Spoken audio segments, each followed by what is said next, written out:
What's up everybody, it's your boy David. This video is for an early channel request. It took a bit of spelunking, but I finally managed to find my old Tau miniatures collection. So let's hop right into making some Tau defensive barricades.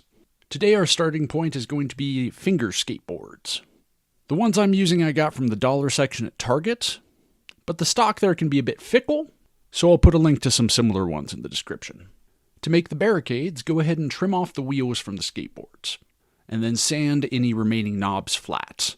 It's not particularly time efficient to sand all of the boards completely smooth enough to be a finished surface, so instead, we're going to glue them onto a sheet of 2mm craft foam. After the glue dries, go ahead and trim off any excess craft foam. If there are any sharp edges from your cuts, you can go ahead and sand those smooth with a file or some high grit sandpaper. I decided to try out several different detail styles for the barricades. You can do whichever ones you prefer, or do your own version. I mixed a combination of thin craft foam strips, plastic cocktail spoons, floss picks, and popsicle sticks. Sand any smooth plastic you're going to be using here, so the paint will adhere to it later. Also be warned that any plastic silverware you're using, you need to score and cut very carefully. It'll crack very easily if you're not careful with it. Go ahead and glue on whatever doodads you prefer, and let's move on to the bases. Like a lot of my fortification terrain, I recommend using jumbo popsicle sticks here. Cut them in half, about 3 inches long, then round and sand the edges smooth, and attach the barricades with hot glue. Follow this up with black magic base coat all over, and then let's start painting. I decided to go with the classic brown and tan color scheme for these. Whatever color you pick, start with a darker base coat, and gradually work your way lighter with overbrushing, and then finally, some dry brushing of your brightest color to pick out the edges.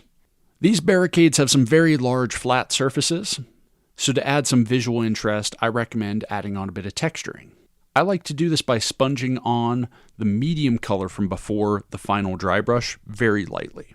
To add in the darker color while keeping some of the existing texture, 1 or 2 coats of an artist's alcohol ink works very nice. I also sponged on one of the base coat browns very lightly here as well. Hit up your bases with a dark color to prep them for flocking, and then let's move on to weathering. Use your favorite ink to paint some streaks from the top and the bottom of the barricades. I like to do a little bit of a brown and a black ink here. Then, to mute the effect slightly, go over your weathering with a very gentle dry brush of your highlight color from before. This lets you blend the stains into the existing texture. To finish off, use your preferred flocking method.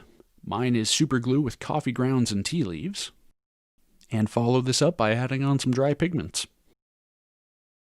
The extra little details on these I did with just a fine point Sharpie, but you could also use spare decals if you have any laying around. Hope you enjoyed this build video. Next one is going to be another D&D appropriate fantasy tutorial. I'll see you in the next video, and until then, stay safe, sane, and crafty.